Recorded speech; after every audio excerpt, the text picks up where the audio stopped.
마음을 다하여 찬양하리로다. 비파야 수금아 깰지어다. 내가 새벽을 깨우리로다. 여호와여, 내가 만민 중에서 주께 감사하고 문나라 중에서 주를 찬양하오리니 주의 인자하심이 하늘보다 높으시며 주의 진실은 궁창에까지 이르나이다. 아멘. 이 시간 함께 일어나셔서 찬송 3장 부르시겠습니다.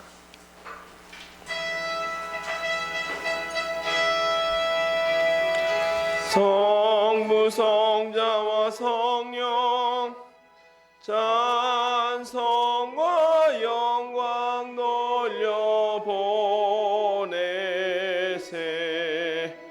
대초로 지금까지 또 영원 무궁토록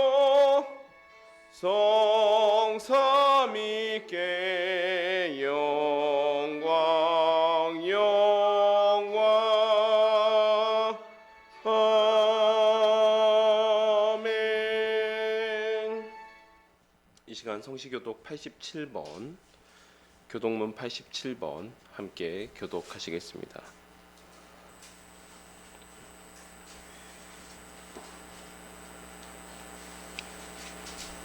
교독하시겠습니다. 또 내가 새 하늘과 새 땅을 보니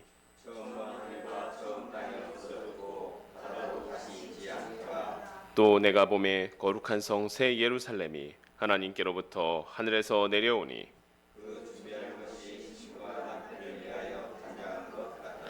내가 들으니 보좌에서 큰 음성이 나서 이르되 하나님이 그들과 함께 계시리니 그들은 하나님의 백성이 되고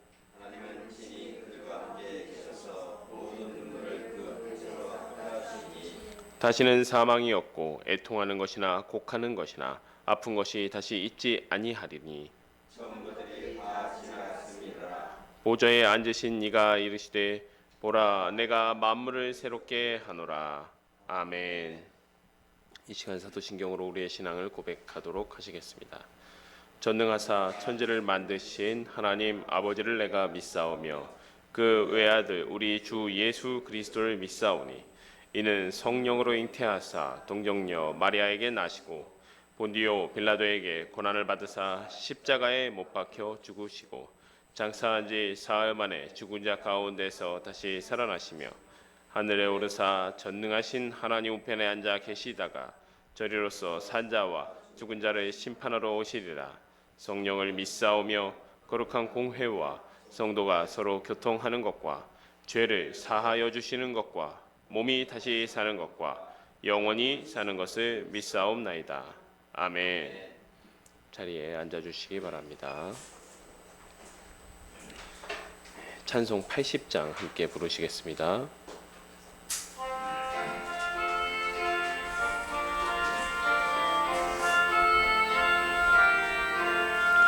전체에 있는 이름 중 귀하고 높은 이름 주 나시기 전 지으신 우주의 이름 예수. 주 앞에 내가 엎드려 그 이름 찬송하면 내 귀에 들린 말씀 중 귀하신 이름 예수. 주 십자가에 달릴 때 명패에 쓰인 대로 저 유대인의 왕이요 고 우리 왕이시라.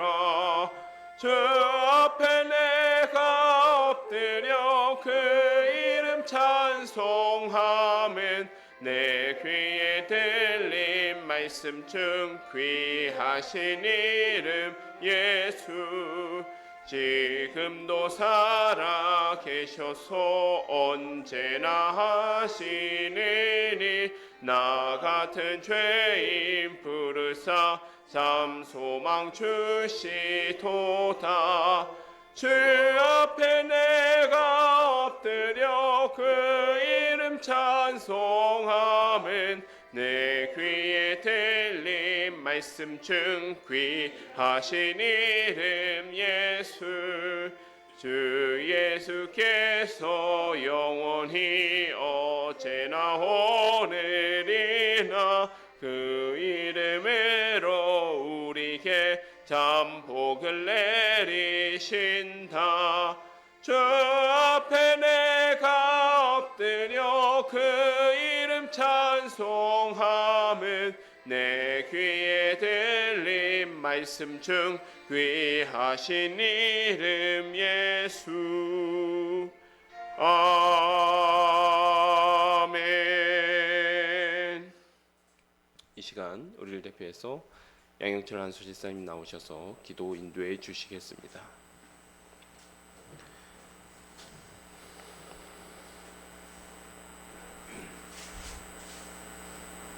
사랑과 은혜가 충만하신 하나님 아버지, 거룩한 복된 주일 저희를 예배당으로 불러주시고 예배드리게 하시니 감사와 찬양을 올려드립니다.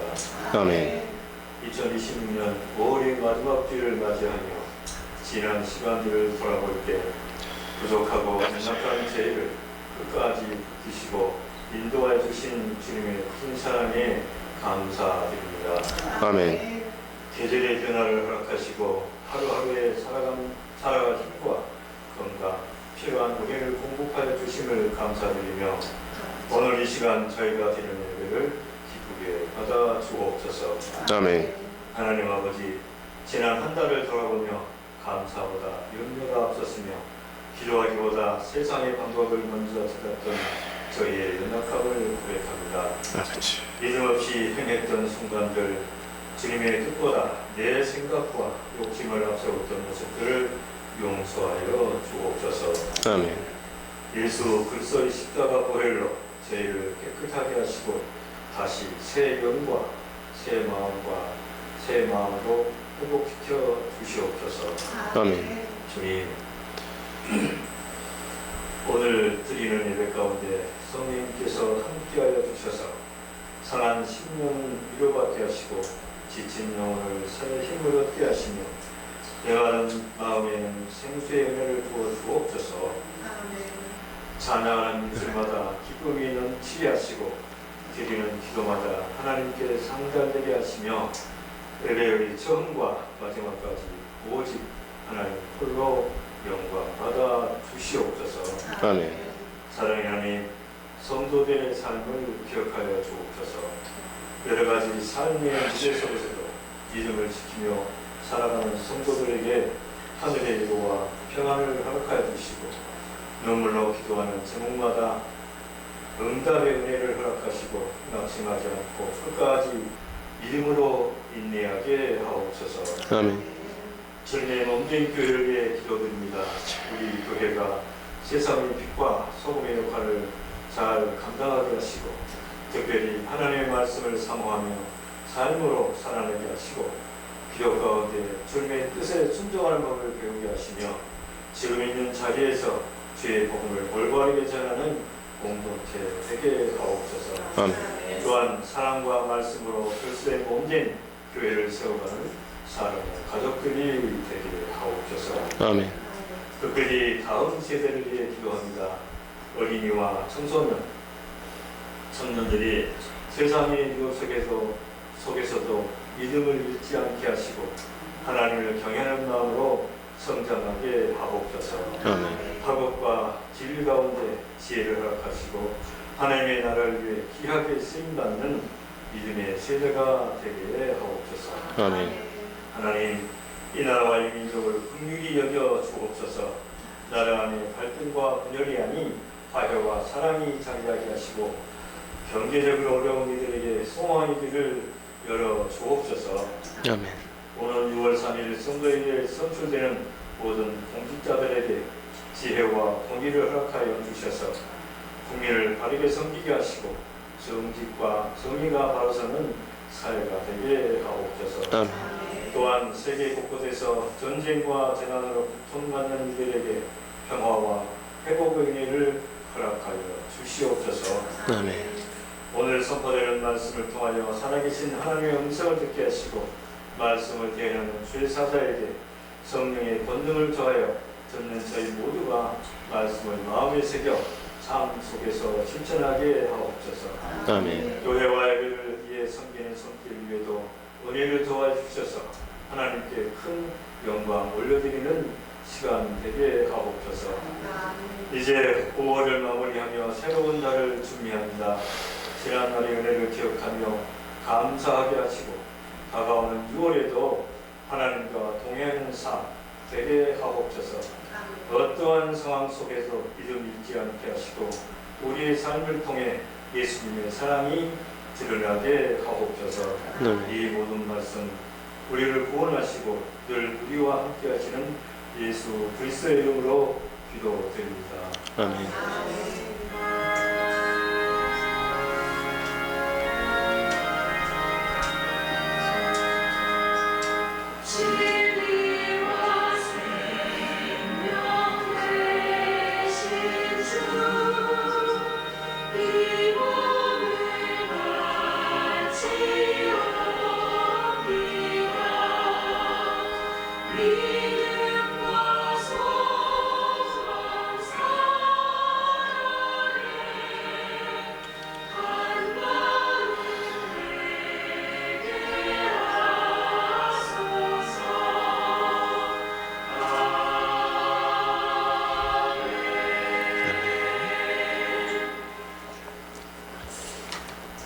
오늘 우리에게 주신 하나님의 말씀은 마태복음 12장 46절에서 50절 말씀입니다. 마태복음 12장 46절에서 50절 말씀입니다. 신약성경 20페이지에 있습니다. 제가 하나님의 말씀을 받들어 봉독하도록 하겠습니다. 예수께서 우리에게 말씀하실 때에 그의 어머니와 동생들이 예수께 말하려고 밖에 섰더니 한 사람이 예수께 여짜오되 보소서 당신의 어머니와 동생들이 당신께 말하려고 밖에 서 있나이다 하니 말하던 사람에게 대답하여 이르시되 누가 내 어머니이며 내 동생들이냐 하시고 손을 내밀어 제자들을 가르쳐 이르시되 나의 어머니와 나의 동생들을 보라. 누구든지 하늘에 계신 내 아버지의 뜻대로 하는 자가 내 형제요 자매요 어머니이니라 하시더라. 아멘. 이제 기도하고 말씀 함께 나누도록 하겠습니다. 하나님 아버지 참으로 감사드립니다. 오늘도 이렇게 귀한 날을 주시고 주님을 예배할 수 있게 해 주시니 감사드립니다. 주님, 저희 마태복음 말씀 살펴보고 있습니다. 이 천국 복음의 말씀 저희가 살펴보면서 저희가 천국 백성으로서 또한 예수 그리스도의 제자로서 살아가는 저희가 되게 하여 주시옵소서. 예수 그리스도의 이름으로 기도합니다. 예. 지난주에는 저희가 예수님께서 이제 추수할 일꾼을 보내달라라고 하는 기도 후에 그 기도 후에 제자를 부르시는 모습들을 살펴보았습니다. 마태복음에서는 이때 처음으로 12 제자의 이름이 모두 등장합니다. 그리고 예수님께서 이미 앞서서 기적에서 이루신 모든 권위, 이제 5장에서 7장까지가 산상수훈, 제자로서의 삶, 천국 복음에 대한 것이었다면 8장과 9장은 그 후에 예수님의 권위에 대한 이야기가 나온다고 했죠. 7장 마지막에 이 예수님의 말씀, 산상수훈의 말씀을 들은 사람들, 무리가 이 사람의 권위가 서기관과 같지 않다라고 얘기한 다음에는 예수님의 권위에 대한 얘기가 8장과 9장에 나왔습니다. 그래서 8장과 9장의 모든 기적들, 9개의 기적은 이분이 어떠한 권위를 가지신 분이신가를 드러내기 위한 사건이라고 말씀을 드렸습니다. 그리고 나서 이제 8장, 9장 마지막에 예수님께서 추수할 일꾼을 보내주소서라고 기도하라고 제자들에게 이야기를 하죠. 그리고 나서 10장과 11장에서 이 제자들을 부르시는 모습, 제자로서의 삶은 이런 것이다라고 이제 실제적으로 제자들의 삶 가운데 적용하시는 그런 모습들을 보았습니다. 그래서 제자들은 예수님의 가르침대로 산상수훈의 가르치심이었죠. 일용할 양식 외에는 어떤 것도 소유할 수 없었습니다. 그리고 제자들을 영접하는 자는 곧 예수 그리스도를 영접한 것이기 때문에 평안이 임한다라고 말씀드렸습니다. 그래서 제가 이 말씀도 말씀드렸죠. 너희들이 가는 곳마다 평안을 빌어주어라. 그들이 합당치 않을 때는 너희에게 그 평안이 임할 것이다라고 이야기했는데, 그 이유는 예수 그리스도 영접하는 자, 곧 그 합당한 자에게는 그 복음으로 인한 평안이 임하고, 그것들을 거절하는 자, 그러면 자연스럽게 복음을 거절하였기 때문에, 거부하였고 교만하였기 때문에 심판이 임한다라고 말씀을 드렸습니다. 그리고 이어서 예수님은 천국 복음이 전파될 때의 사람들의 반응에 대해서 말씀하셨습니다. 천국 복음을 전파하는 제자들은 핍박을 당하고 특별히 세상의 권력자들에게 넘겨지게 됩니다. 그러나 제자들은 우리의 육신만 멸할 수 있는, 죽일 수 있는 그런 권력자들을 두려워할 것이 아니라 우리의 영과 육을 모두 멸하시는 권능을 가지고 계시는, 그런 권세를 가지고 계시는 하나님을 두려워해야 됩니다. 그 얘기는 때로는 복음 앞에서 죽음까지도 각오해야 된다, 그 이야기죠. 이러한 천국 복음이 전파될 때에 감옥에 갇혀있던 세례 요한조차도 조금 헷갈려했어요. 살짝 실족할 뻔했습니다. 왜냐하면 유대인들이 기대했던 메시아의 모습과는 상당히 동떨어져 있는 것이었기 때문이죠. 세례 요한이 귀로 듣기로는 자기는 정말 금욕적으로 살았고 광야에 나가서 살았고, 천국 복음의 회개를 이제 외쳤는데, 예수님은 세리와 또 창녀들과 함께 어울리시고 그들과 함께 식사하시고 전혀 어떤 유대인들이 기대했던 어떤 금욕적인 모습, 또 그런 모습들을 보이지 않았다. 그리고 또 일부러 마치 율법을 무시하는 듯한 모습. 물론 예수님의 그런 행동은 율법을 완성시키기 위해서 내가 왔다라는 것을 드러내시기 위한 사건이었지만, 지켜보는 사람들이 보기에는 이분이 정말 메시아가 맞는가라고 하는 의문이 생길 수 있었다라는 것입니다. 그러한 세례 요한에게 예수님은 세례 요한의 선지자적 사역, 즉 구약까지의 사역이죠. 선지자적 사역이라는 것은 예수님이 오시기를 예언하는 선지자적 사역을 인정해 주시면서도 자신이 요한이 예언한 그 실체임을 선포하십니다. 요한은 율법에 근거한 회개를 선포하였고, 예수님은 그 율법의 완성이시며 율법과 천국 복음을 전하셨습니다. 그러나 유대인들은 그 어느 것 하나도 받아들이지 않았다라고 마태복음에 기록되어 있습니다. 그런 이들에게 예수님은 아들을 믿는 자들은 수고하고 무거운 짐을 예수님 안에 내려놓고 쉬게 될 것이라는 말씀을 하십니다. 예수님 안에서 얻는 쉼이 바로 천국 복음의 결과인 것이죠. 이 시간은 실제로 유대인들에게 지어졌던 과중한 율법의 짐을 가볍게 하시며 자신의 진정한 정체를 드러내시는 예수님의 모습을 살펴보도록 하겠습니다. 이제 마태복음의 구조에 대해서 저희가 지금 조금씩 익숙해지고 있는데, 이제 보통 앞장이라든지 핵심적인 힌트들이 나옵니다. 산상수훈의 마지막에는 예수님의 권위에 대한 이야기가 잠깐 나왔고, 예수님의 권위 마지막에는 제자로 부르신다라는 이야기, 그러니까 일꾼을 보내주소서라는 이야기가 나왔고, 그 다음에 이어서는 이 제자로 부르신 얘기가 바로 이어서 나옵니다. 그리고 마지막에는 제자로 부르셨을 때는, 제자로 부르신 사건 마지막에는 이제 수고하고 무거운 짐진 자는 다 내게 와라. 복음을 받아들인 자들, 그 복음 앞에 순종한 자들 다 내게로 와라. 그럼 내가 너희에게 쉼을 얻게 하겠다. 하고 나서 이어지는 사건이 복음 안에서 누리는 쉼이라는 것이 도대체 무엇이냐 라는 것들에 대해서 지금 이야기하고 있다라는 것입니다. 12장 1절입니다. 그때 예수께서 안식일에 밀밭 사이로 가실새 제자들이 시장하여 이삭을 잘라 먹으니 바리새인들이 보고 예수께 말하되 보시오, 당신의 제자들이 안식일에 하지 못할 일을 하나이다. 예수께서 이르시되 다윗이 자기와 그 함께 한 자들이 시장할 때에 한 일을 잊지 못하였느냐. 그가 하나님의 전에 들어가서 제사장 외에는 자기나 그 함께 한 자들이 먹어서는 안 되는 진설병을 먹지 아니하였느냐. 또 안식일에 제사장들이 성전 안에서 안식을 범하여도 죄가 없음을 너희가 율법에서 잊지 못하였느냐. 내가 너희에게 이르노니 성전보다 더 큰 이가 여기 있느니라. 나는 자비를 원하고 제사를 원하지 아니하노라 하신 뜻을 너희가 알았더라면 무죄한 자를 정죄하지 아니하였으리라. 인자는 안식일의 주인이니라 하시니라. 거기에서 떠나 그들의 회당에 들어가시니 한쪽 손 마른 사람이 있는지라. 사람들이 예수를 고발하려 하여 물어 이르되 안식일에 병 고치는 것이 옳으니이까. 예수께서 이르시되 너희 중에 어떤 사람이 양 한 마리가 있어 안식일에 구덩이에 빠졌으면 끌어내지 않겠느냐? 사람이 양보다 얼마나 더 귀하냐? 그러므로 안식일에 선을 행하는 것이 옳으니라 하시고 이에 그 사람에게 이르시되 손을 내밀라 하시니 그가 내밀매 다른 손과 같이 회복되어 성하더라. 바리새인들이 나가서 어떻게 하여 예수를 죽일까 의논하거늘 예수께서 하시고 거기를 떠나가시니 많은 사람이 따르는지라. 예수께서 그들의 병을 다 고치시고 자기를 나타내지 말라 경고하셨으니 이는 선지자 이사야를 통하여 말씀하신 바 보라 내가 택한 종 곧 내 마음에 기뻐하는 바 내가 사랑하는 자로다.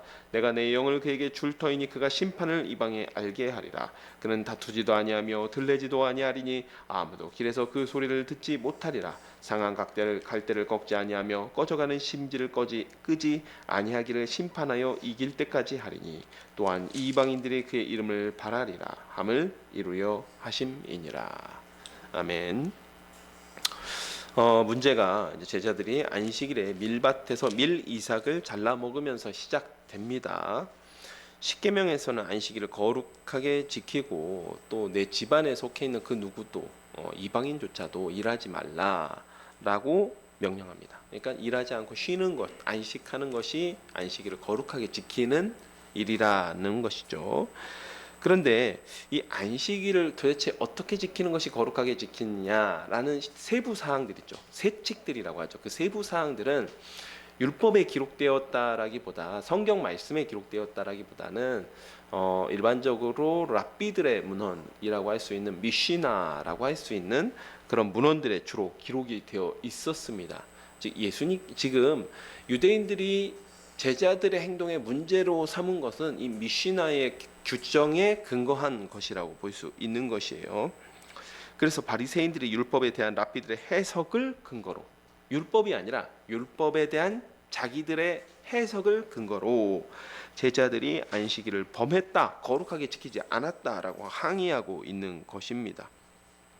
이때 제자들이 항의하는 내용은 바리새인들이 항의하는 내용은 제자들이 밀 이삭을 도둑질했다라는 것이 아니었습니다.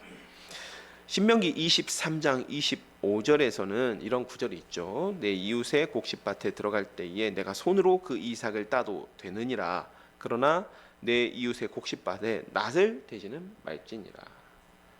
그리고 이제 이 바로 앞 구절에 이제 포도원에 대한 규정도 있어요. 포도원에 대한 규정은 조금 더 이제 완화되는 느낌이 있는데 포도원에 들어가서 포도를 따먹을 수 있습니다.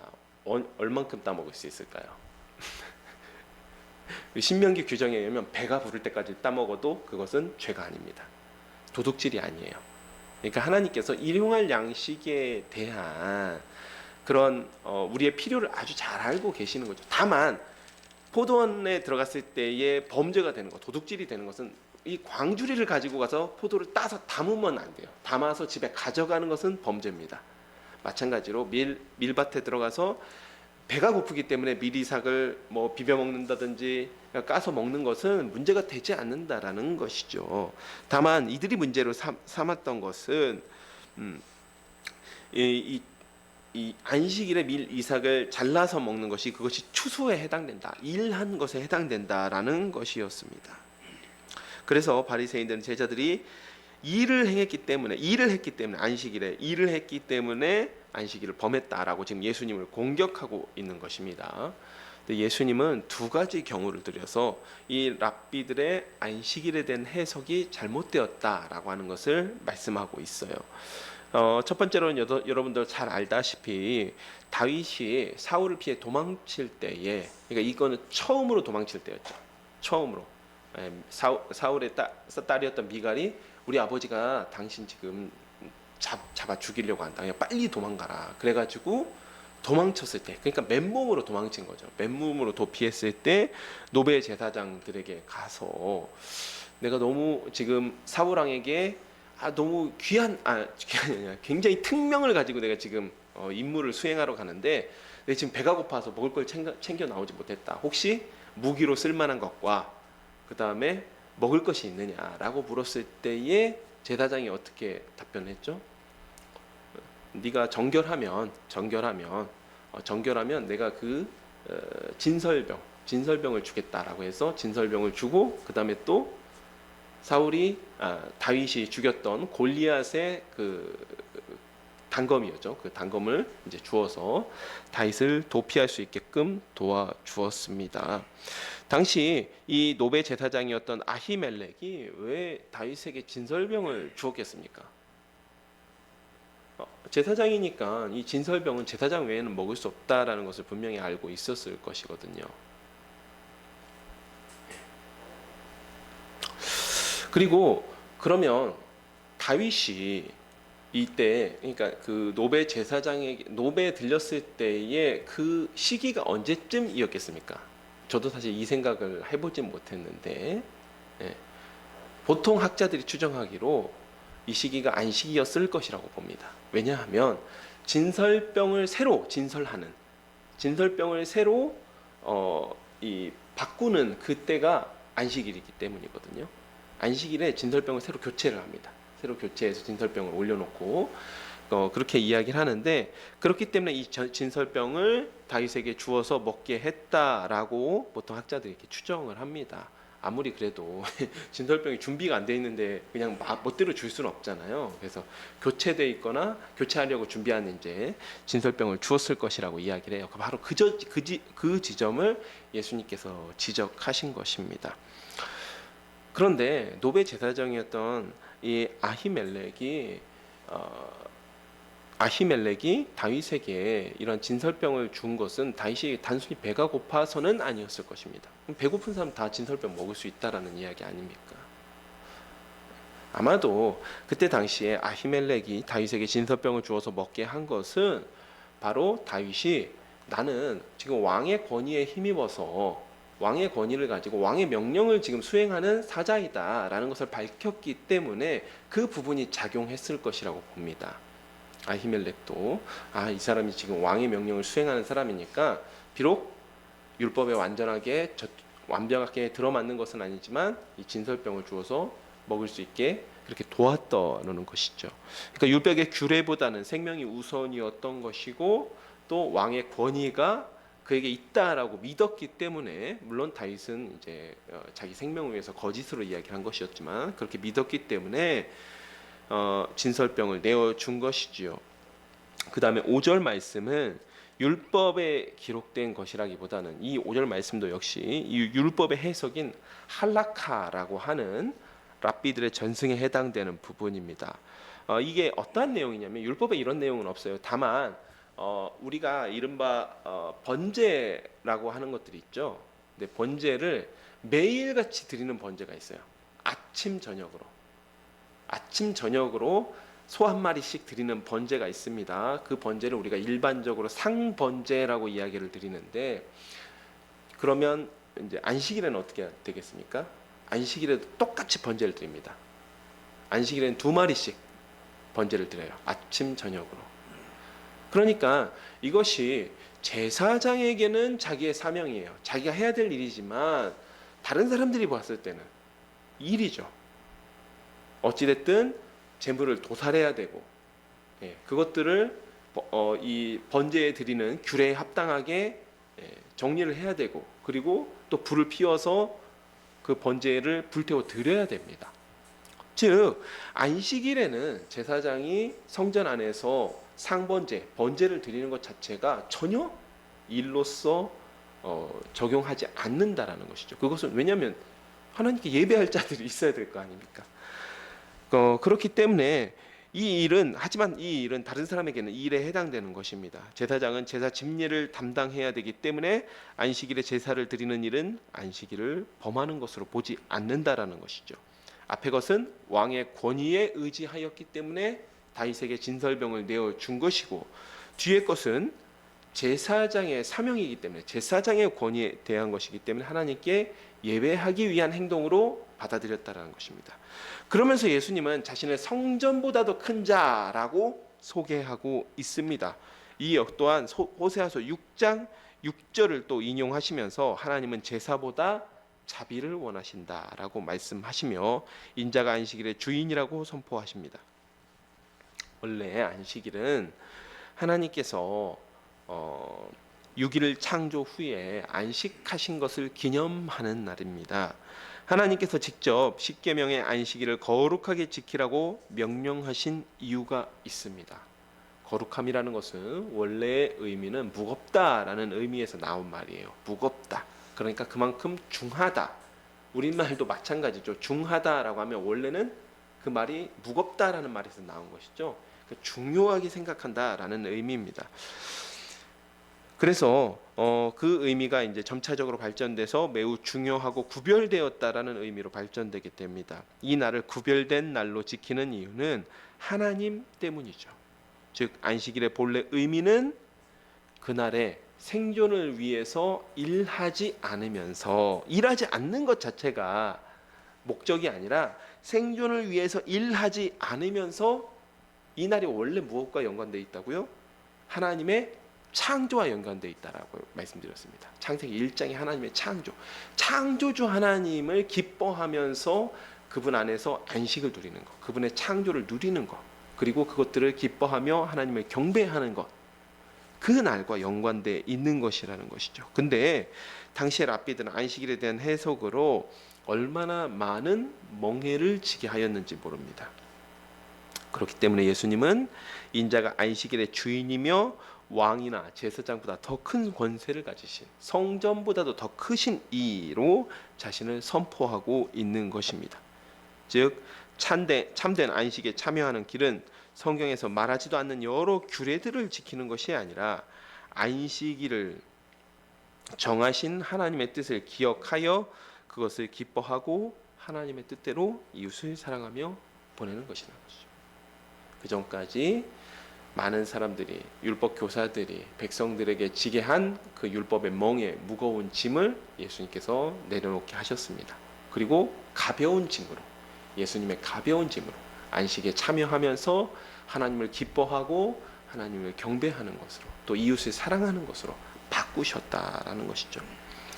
9절 이하는 손 마른 자를 고치신 일인데 이거 역시도 비슷한 흐름으로 사건이 흘러갑니다. 공관복음서에 이 사건이 다 기록이 되어 있습니다.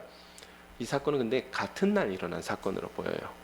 그러니까 사건 구성을 잘 살펴보면 이 회당에 예배에 참여하기 위해서 예수님께서 제자들과 함께 오실 때 제자들이 밀밭에서 미리삭을 잘라 먹으니까 바리새인들이 예수님께 시비를 한 것이죠.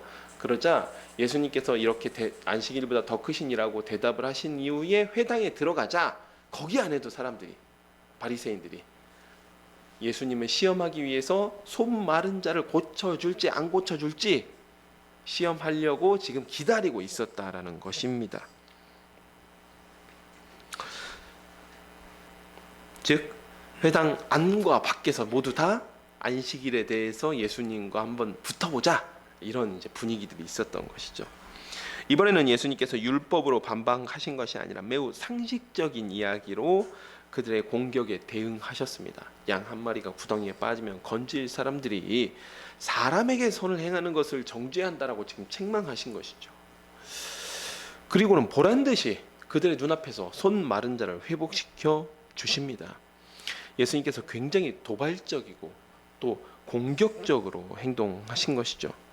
이에 많은 바리새인들이 예수님을 죽이려 합니다. 예수님이 바리새인들의 계획을 하시고 그 자리를 떠나셔서 많은 사람들을 고치셨습니다.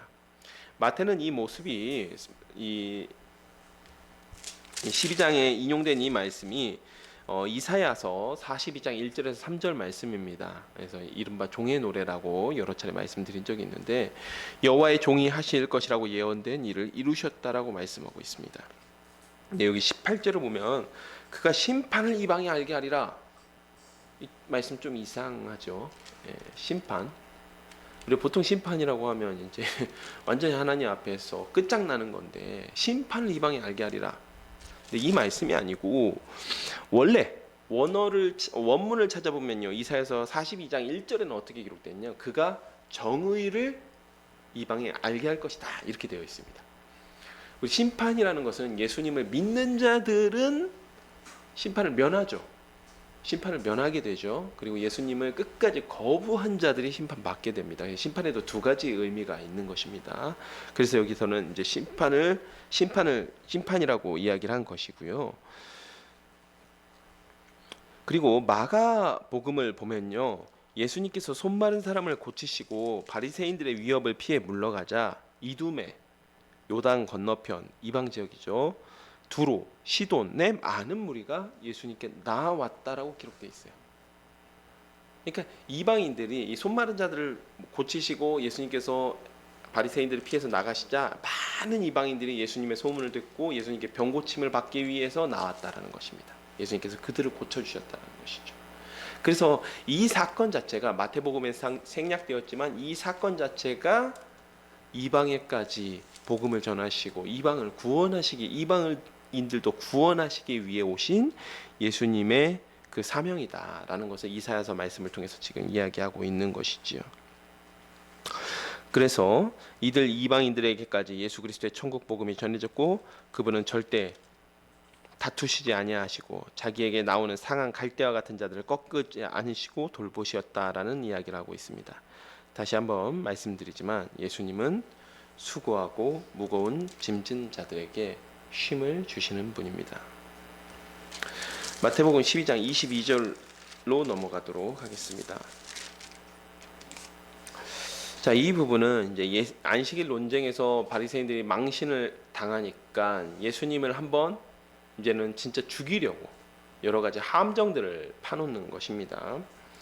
그때에 귀신 들려 눈 멀고 말 못하는 사람을 데리고 왔거늘 예수께서 고쳐주심에 그 말 못하는 사람이 말하며 보게 된지라 무리가 다 놀라 이르되 이는 다윗의 자손이 아니냐 하니 바리새인들은 듣고 이르되 이가 귀신의 왕 바알세불을 힘입지 않고는 귀신을 쫓아내지 못하느니라 하거늘 예수께서 그들의 생각을 아시고 이르시되 스스로 분쟁하는 나라보다 황폐하여질 것이요 스스로 분쟁하는 동네나 집마다 서지 못하리라. 만일 사탄이 사탄을 쫓아내면 스스로 분쟁하는 것이니 그리하고야 어떻게 그의 나라가 서겠느냐. 또 내가 바알세불을 힘입어 귀신을 쫓아내면 너희의 아들들은 누구를 힘입어 쫓아내느냐. 그러므로 그들이 너희의 재판관이 되리라.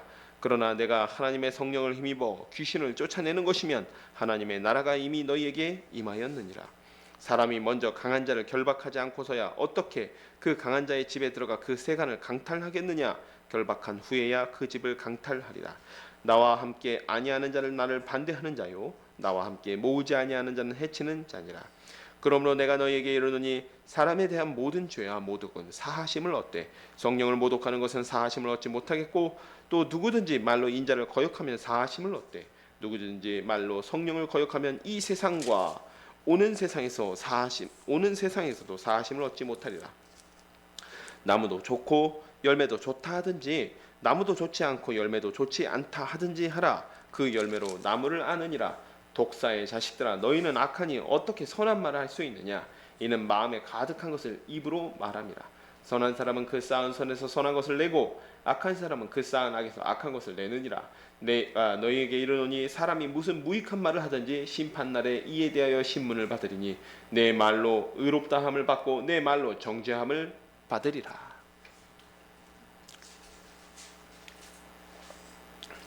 자, 예수님께서 귀신 들려 눈 멀고 말 못하는 사람을 고쳐주십니다. 그런데 여기 앞부분에서도 참 재밌는 부분이 있는데 안식일에 손 마른 사람이 있는데 바리새인들이 예수님 앞에서 이 사람을 고쳐주시는지 안 고쳐주시는지 고치는 것이 안식일을 범한 일이다 라고 자기들끼리 이미 생각하고 있었다라는 것이죠. 근데 재밌는 점이 뭐냐면 바리새인들이요 예수님이 손 마른 사람을 고쳐주실 능력이 있다는 걸 믿었어요. 맞습니까? 믿었기 때문에 분명히 예수님이면 이 손 마른 자가 고쳐줄 거고 그러면 우리가 한번 이걸 가지고 이 사람이 안식일을 우습게 여긴다라고 한번 고발해보자. 이렇게 지금 작전을 짜놓은 거잖아요. 놀랍게도 예수님이 안식일에 손 마른 사람을 고쳐주실 능력이 있다라고는 믿었지만 그분을 메시아라고는 믿지 않았어요. 근데 여기도 똑같은 장면이 나옵니다. 똑같은 장면이 등장해요.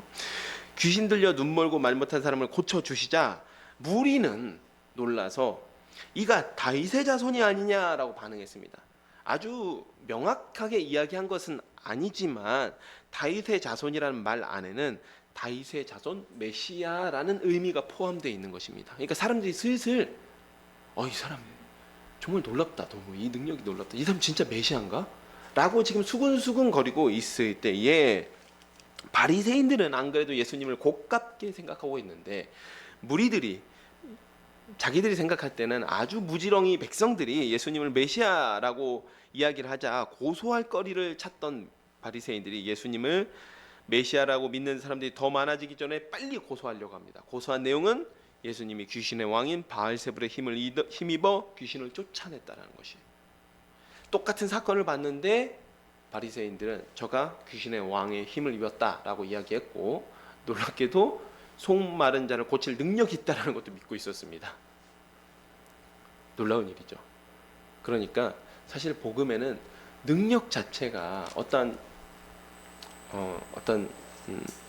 병 고치는 능력이라든지 혹은 다른 교회들에서 많이 하는 어떤 방언이라든지 이런 능력 자체가 사실은 증거가 되지 않는 거예요. 증거가 되지 않아요. 이 사람들도 예수님이 병 고칠 능력이 있는 건 믿었는데 예수님을 메시아라고는 절대로 믿지 않았습니다. 아주 의지적이죠.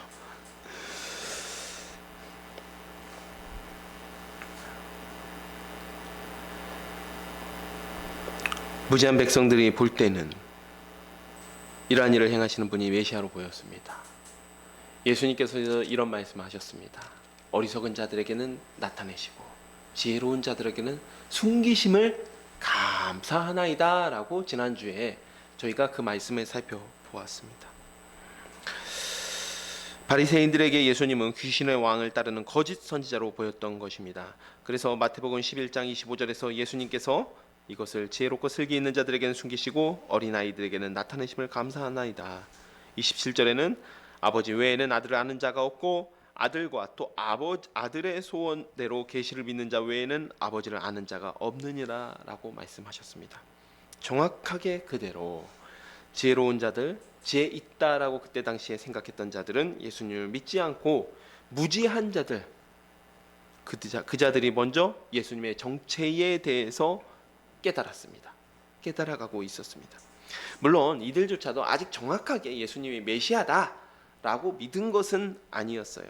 결국 지혜가 있고 없고가 아니었죠. 사람의 지혜가 있고 없고가 아니라 하나님께서 계시를 주신 자, 하나님께서 깨닫게 하신 자, 하나님께서 그 마음을 열어주신 자들이 먼저 예수님을 구주로서 영접하게 되는 것이죠.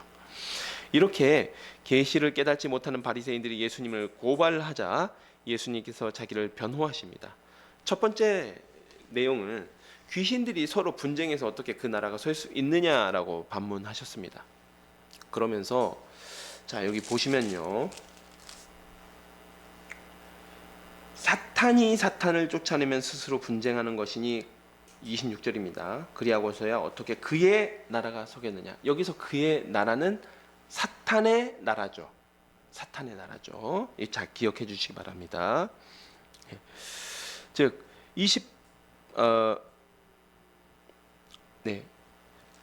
반문하십니다. 그래서 여기서 사탄의 나라가 언급되었어요. 하나님의 나라, 지금 이 마태복음은 하나님의 나라, 천국 복음인데 하나님의 나라와 완전하게 반대가 등장한 거죠. 사탄의 나라가 지금 여기서 처음으로 언급되었어요. 처음으로 완전하게 반대에 있는 사탄의 나라가 언급되었습니다.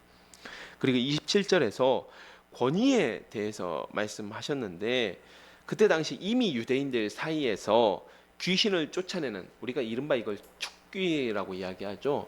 이 축귀를 행하는 자들이 있었습니다. 즉 바리새인들은 그 축귀를 행하는 자들은 전혀 문제 삼지 않으면서 예수님께서 귀신을 쫓아내자 예수님을 귀신의 왕을 힘입어서 귀신을 쫓아낸다라고 그 일을 문제 삼고 있는 것이죠.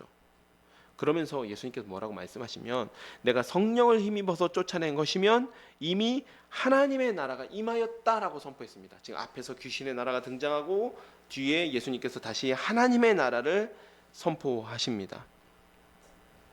즉 이 얘기는 예수님의 권위를 인정하고 순종하여 그를 따르는 사람, 수고하고 무거운 짐을 무거운 짐을 가지고 그 앞에 나온 사람은 하나님의 나라에 속하였고 그를 거역하고 핍박하고 복음을 거부한 자들, 예수를 끝까지 영접하지 않은 자들은 바로 그 사탄의 나라에 속하게 된다.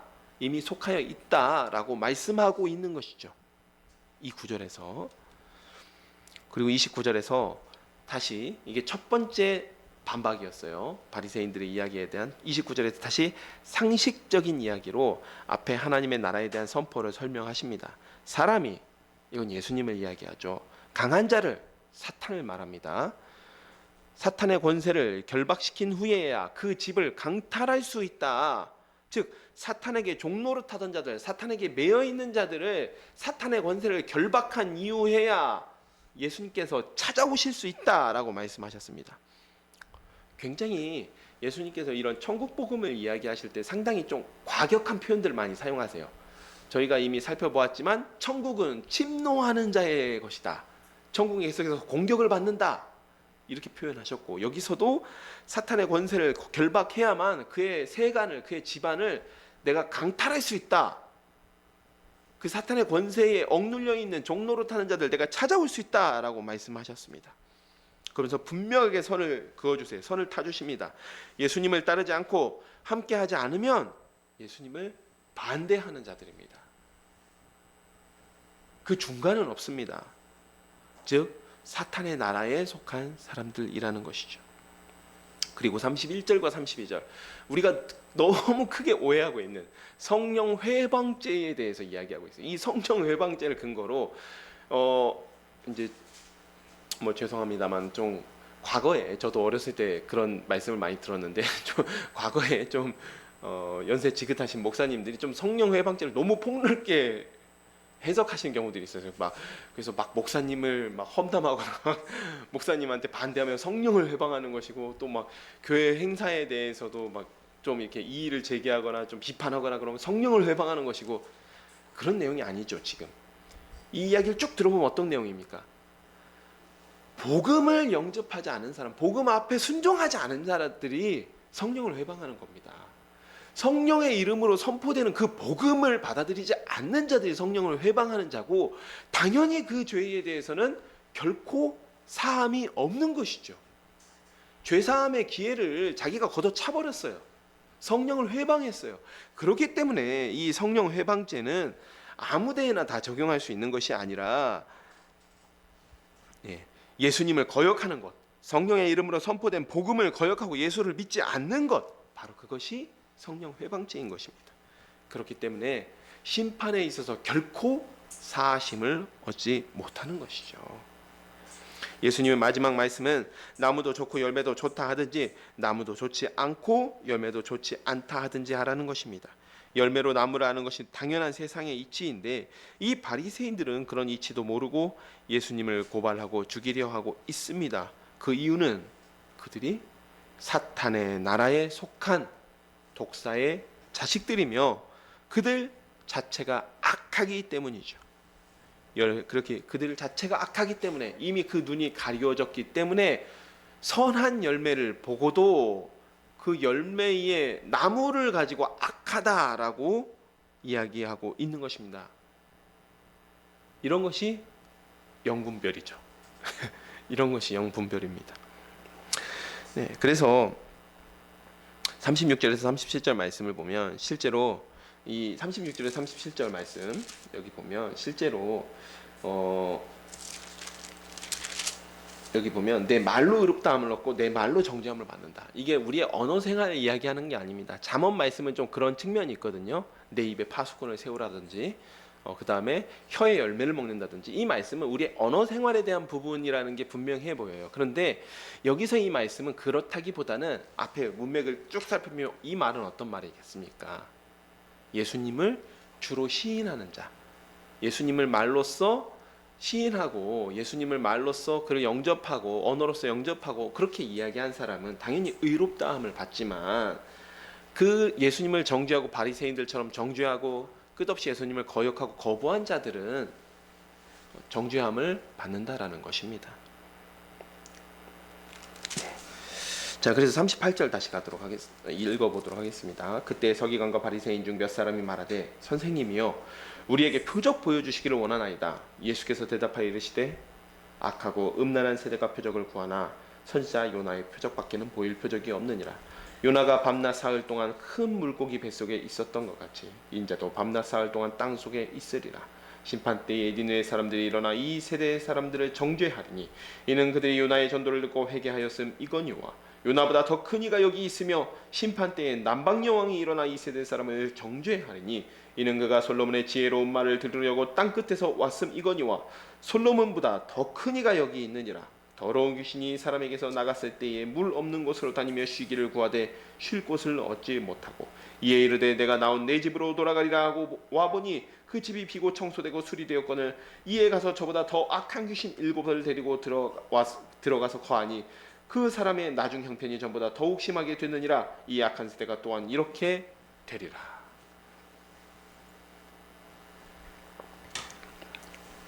예수님의 권위에 대한 자기 변호가 이어지자 일부의 서기관과 바리새인들, 그러니까 대다수는 예수님을 이제 고발하려고 했고 일부의 서기관과 바리새인들이 예수님께 표적을 구합니다. 표적을 구하는데 이 표적이라는 것이 예수님 말씀에 대한 증거를 요구한 거죠.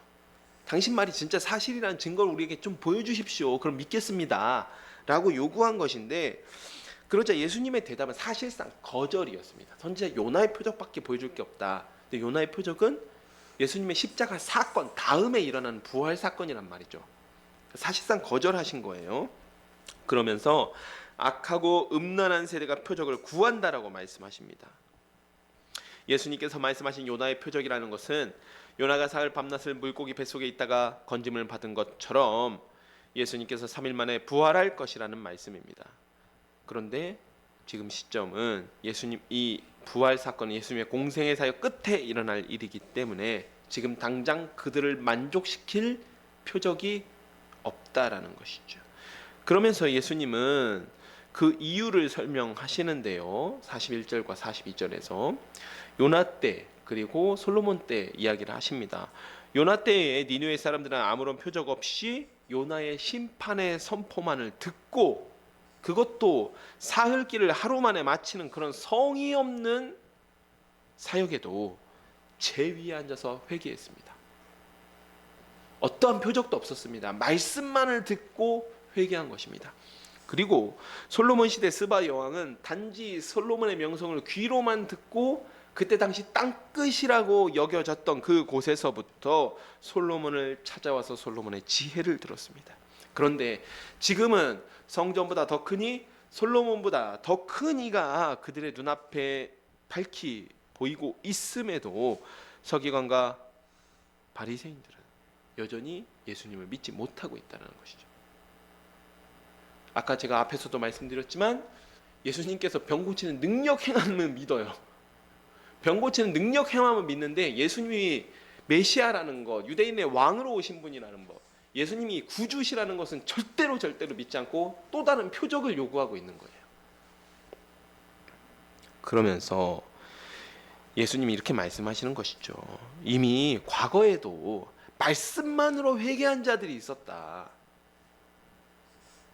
말씀만으로 땅끝에서 나온 그런 일들이 있었다. 그러면서 너희들은 완악하다. 너희들이 믿지 못하는 것은 표적이 없어서가 아니라 악하기 때문이다 라고 말씀하신 것입니다. 그러면서 43절에 45절 말씀이 조금 생뚱맞은 이야기로 들릴 수 있어요. 갑자기 무슨 귀신 쫓아내는 얘기를 다시 하는 것 같거든요. 근데 이 말씀은 그런 말씀이 아니고요. 잘 살펴보면 귀신이 사람에게서 쫓겨나도 다시 그 사람에게 돌아올 때 더 악한 귀신 7을 데리고 들어와서 그 상황이 더 심각해질 수 있다라고 말씀하신 것인데 이거는 지금 세대를 두고 말씀하시는 것입니다. 말씀입니다. 즉 무슨 얘기냐? 이 귀신이 쫓겨난 상황은 예수님께서 그들과 함께 계실 때를 이야기하는 거예요. 예수님께서 함께 계시면서 표적을 일으키시고 병을 고치시고 귀신을 쫓아내시고 하니까 사람들이 조금 모이는 것 같고 믿는 것 같고 그 표적을 보고 예수님을 따르는 것 같고 예수님을 랍비라고 부르고 예수님을 선지자라고 부르고 마치 뭔가 변화된 것 같습니다. 그렇지만 끝까지 예수를 믿지 않으면, 끝까지 예수를 따르는 제자의 길을 선택하지 않으면 결과적으로 다시 돌아간다라는 것이죠. 더 악한 귀신, 더 완악한 세대로, 더 타락한 세대로 돌아가게 된다라는 것입니다. 결국 이 얘기는 무슨 얘기입니까? 천국 백성으로 살아가지 않으면, 천국 백성으로 살아가는 그 좁은 길로 걸어갈 길을 결단하지 않으면 다 같은 말이죠. 예수님의 제자의 삶을 살지 않으면 결국 사탄의 나라에서 종노릇하게 될 것이다. 그런 경고의 말씀입니다. 예수를 믿을 때는 확실하게 결단하고 끝까지 따라야 된다고 말씀하십니다. 그래서 예수님의 가족에 대한 이야기가 46절에 나오는 것이죠. 46절입니다. 예수께서 무리에게 말씀하실 때 그의 어머니와 동생들이 예수께 말하려고 밖에 섰더니 한 사람이 예수께 여짜오되 보소서 당신의 어머니와 동생들이 당신께 말하려고 밖에 서 있나이다 하니 말하던 사람들에게 대답하여 이르시되 누가 내 어머니이며 내 동생들이냐 하시고 손을 내밀어 제자들을 가리켜 이르시되 나의 어머니와 나의 동생들을 보라. 누구든지 하늘에 계신 내 아버지의 뜻대로 하는 자가 내 어머니, 내 형제요, 내 자매요, 내 형제요, 자매요, 어머니이니라 하시더라. 예수님께서 집안에서 말씀하실 때에 바깥에 예수님의 동생들과 어머니가 찾아왔습니다. 아마도 이러한 부분들을 보건대 예수님의 공생의 사역을 시작할 즈음에는 아마 예수님의 아버님이죠, 요셉은 돌아가신 것 같아요. 그래서 보면 예수님을 칭할 때도 목수의 아들이 아니냐라고 이야기를 하거나 아니면 마리아의 아들이다라고 이야기하는 부분들은 나오는데 요셉의 아들이다 이렇게 칭하는 경우는 좀 드물거든요. 그런 경우는 거의 없어요. 그래서 아마 예수님께서 공생의 사역하실 때에는 아버님이 돌아가셨던 것 같습니다. 그런데 어떤 사람이 예수님께 가족이 찾아왔다라고 알리자 예수님께서는 아버지의 뜻대로 하는 자가 내 가족이라고 말씀하십니다. 우리가 이미 살펴보았듯이 마태복음 8장 22절에서는 아버지를 장사하는 것보다 예수님을 따라야 된다라고 말씀하셨습니다. 이번에도 가족을 부정하시는 것처럼 말씀하신 것이 아니라 지금까지 이어지는 말씀의 연속선에서 하나님의 뜻대로 행하는 자, 하늘나라에 속한 자, 사탄의 나라를 등지고 하늘나라에 속한 자, 곧 예수님을 따르고 영접한 자가 천국 백성이자 그 천국 백성은 곧 하나님의 가족이 되는 것이죠. 우리 하나님을 우리가 아버지라고 부르기 때문에 하나님의 가족이 되는 것입니다. 우선순위에 대한 문제인 것입니다. 이 시간은 여기까지 살펴보도록 하겠습니다. 오늘 말씀은 마태복음 11장 마지막에 등장한 예수님이 전한 복음을 지혜로운 자들에게는 숨기시고 어린 아이들에게는 나타내신다는 말씀과 계시에 따라 복음에 순종한 자들은 수고하고 무거운 짐을 예수 앞에 내려놓고 쉼을 얻게 된다라는 말씀의 연장선에서 이어지는 말씀들입니다. 먼저 수고하고 무거운 짐은 당시의 율법 교사들이 유대인들에게 지어주었던 수많은 율법 조문들과 말씀들을 의미합니다. 예수님의 평가는 자기도 천국에 들어가지 못하고 남도 들어가지 못하게 하는 그런 것들이죠. 또한 사도 바울의 말씀에 따라서 율법으로는 의롭다 할 육체가 없다라는 그런 말씀을 본다면 예수님께서 말씀하신 이 무거운 짐은 결과적으로는 우리의 죄의 짐인 것입니다. 우리가 결코 감당할 수도 없고 치를 수도 없고 다 질 수도 없는 그런 죄의 짐입니다. 예수님은 복음에 순종하여 예수가 제자가 된 사람, 예수의 제자가 된 사람, 천국 백성이 된 사람에게 쉼을 주시기 위해서 오셨습니다. 지금 당장은 여기에서 나온 말씀은 율법으로부터 쉼을 주시기 위한 것이라고 보여지지만 사실 궁극적으로는 우리의 죄의 짐으로부터 쉼, 죄로부터의 자유, 그 자유를 허락하시기 위해서 오신 것이죠. 그것을 증명하는 사건, 그것을 밝히 드러내 보이는 사건이 바로 안식일 논쟁이었습니다. 당시 율법 교사들은 안식일의 진정한 의미는 생각하지도 않고 지키지 못할 율법 조문들로 안식일을 거룩하게 지킨다라고 여겼습니다. 그리고 하나님을 예배한다라고 생각했습니다. 그러나 예수님은 자신이 안식일의 주인임을 선포하시면서 진정한 안식일은 이 세상을 창조하신 하나님의 품 안에서 하나님을 예배하고 그분의 창조를 기뻐하며 쉼을 누리는 것이 진정한 안식의 의미라고 말씀하신 것이죠. 또 거룩하신 하나님께 드리는 예비는 이웃을 향한 자비와 사랑이 있어야 함을 말씀하십니다. 이어서 안식일에 손 마른 사람을 고치시며 안식일에 선을 행하는 것이 하나님의 뜻임을 분명하게 말씀하십니다. 예수님의 이러한 모습은 이사야서에 예언된 여호와의 종의 모습을 성취하신 일이었습니다. 안식일의 진정한 의미를 가르쳐 주시는 예수님께 바리새인들은 그 권위에 대해 고발하고자 합니다. 그러나 예수님은 그들의 시도에 이 세상에 사탄의 나라와 하나님의 나라가 있음을 알려주시면서 예수님을 따르지 않는 자는 곧 사탄의 나라에 속한 것이며 자신은 사탄의 권세를 결박하고 그 아래에서 종노릇하는 영혼을 구원하시기 위해 오셨다라는 사실을 분명하게 말씀하십니다. 사탄이 지어준 그 죄의 짐을 예수님께서 대신 지어주시는 것이죠. 이러한 예수님의 권위에 대한 자기 변호에 어떤 서기관과 바리새인은 예수님의 권위에 대한 증거로 표적을 요구하지만 예수님은 거절하십니다. 그 이유는 예수님이 보여줄 표적은 미래의 부활에 대한 것이며 표적이 아닌 예수님의 말씀을 믿는 것, 말씀을 믿어 예수를 따르는 것이 바로 그것이 예수님이 원하시는 일이시기 때문입니다. 그렇게 예수님의 자신의 말을 듣고 하늘 아버지의 뜻대로 행하는 자가 진정한 천국 백성이자 예수님의 가족임을 말씀하십니다. 사랑하는 여러분, 저희는 수고하고 무거운 죄의 짐을 진 죄인들입니다. 우리의 이 짐은 예수의 십자가 앞에서 쉼을 누리게 됩니다. 그 앞에서만 자유를 누리게 됩니다. 우리가 쉼을 누리는 이유는 예수님의 말씀을 믿고 따르기 때문입니다. 복음에 순종하여 예수님의 말씀을 따르는 것이 바로 예수님의 가벼운 짐을 지는 것입니다. 이 짐이 가벼운 이유는 무엇이겠습니까? 바로 예수님께서 그 멍에와 짐을 우리와 함께 지어주시기 때문입니다. 또한 오늘 마지막 말씀처럼 우리가 예수님의 가족이 되어 죄인으로서 그와 함께 누리게 되기 때문이죠. 사랑하는 여러분, 우리에게는 이처럼 천국 백성으로 살아가거나 혹은 사탄의 백성으로 살아가는 두 가지 길밖에는 없습니다.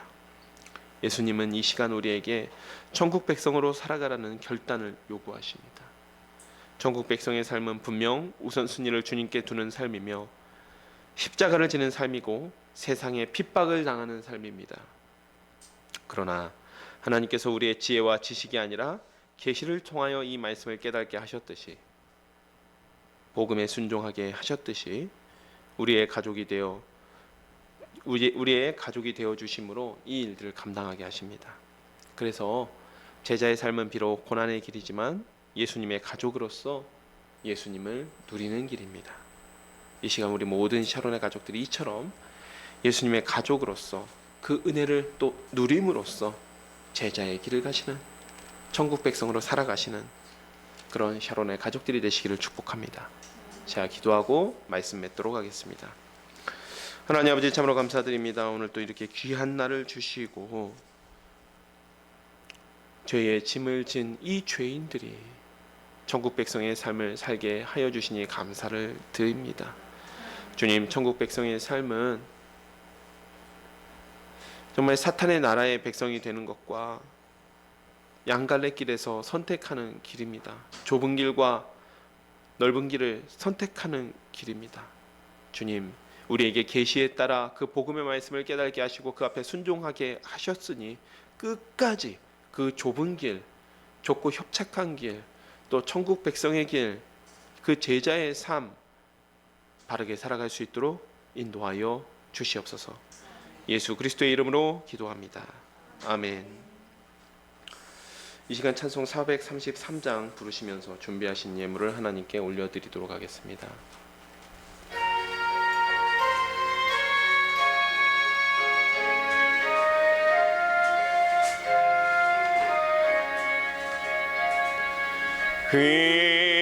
귀하신 주여 날 붙드사 주께로 날마다 더 가까이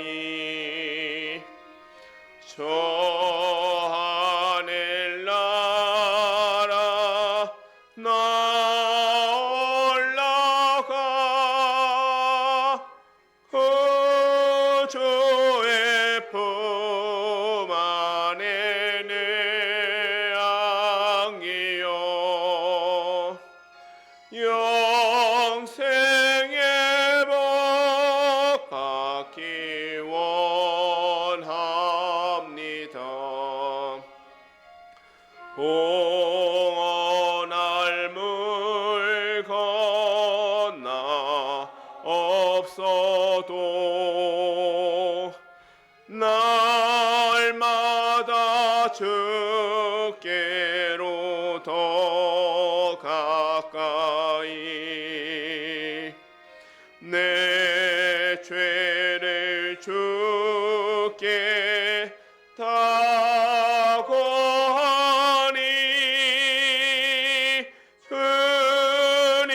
주님의 보혈로 날 씻으사 눈보다 더 희게 하옵소서.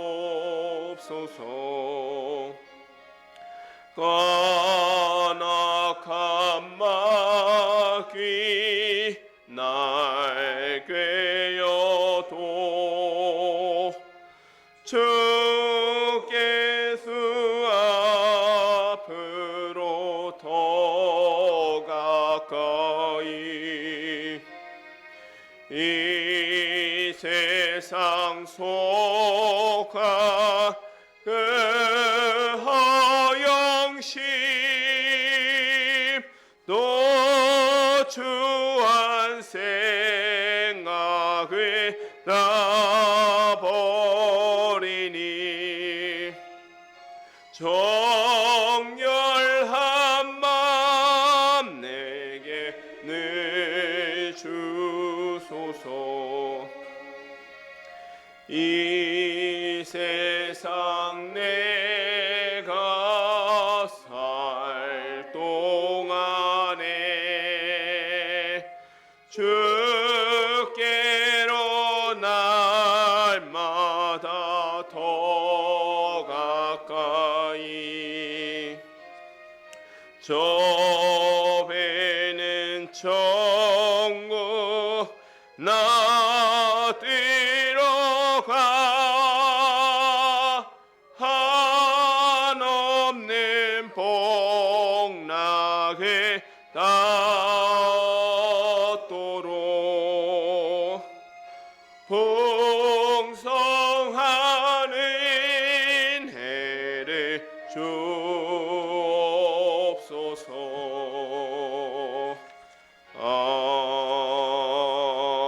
아멘. 드려진 헌금을 위해서 제가 기도하도록 하겠습니다. 하나님 아버지 참으로 감사드립니다. 오늘도 이렇게 귀한 날을 주시고 저희로 하나님의 전 앞에 나와서 예배할 수 있게 해주시니 감사드립니다. 주님께서 저에게 베풀어 주신 모든 귀한 축복 가운데 물질의 복을 일부 구별하여 나왔습니다. 이 물질 사용되는 곳마다 주님 이 물질 기뻐 받아 주셨고 이 물질이 사용되는 곳마다 주님의 그 복음이 힘있게 선포되며 또한 주님께서 예비하신 그 영혼들이 주님께로 돌아오는 역사가 나타나게 하여 주시옵소서. 예수 그리스도의 이름으로 기도합니다. 아멘. 오늘 우리 샤론교회 예배에 참석한 여러분 모두를 주님의 이름으로 환영하며 하나님의 은혜와 진리가 함께 하시기를 축복합니다. 네, 예배 참석이 어려운 분들은 유튜브에서 인천 샤론교회 라이브로 함께 예배에 참여하실 수 있습니다. 예배 시작 20분 전에 오셔서 기도로 예배를 준비합시다. 이 시간 찬송 3장 부르신 후에 주기도문으로 예배 마치도록 하겠습니다.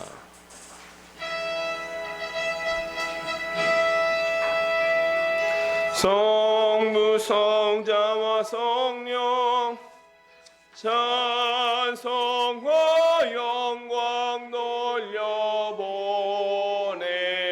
돌려보내세 대초로 지금까지 또 영원 무궁토록 성삼위께 영광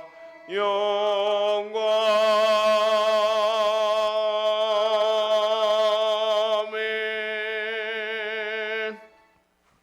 하늘에 계신 우리 아버지여 이름이 그렇게 여김을 받으시오며 나라가 임하시오며 뜻이 하늘에서 이루어진 것 같이 땅에서도 이루어지이다.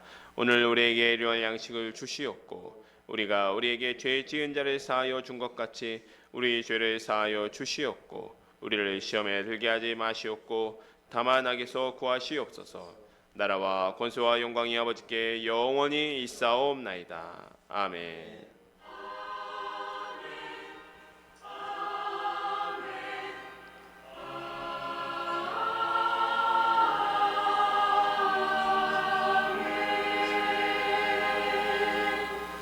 네, 예배 마쳤습니다. 하나님께 영광과 감사의 박수 올려드리겠습니다.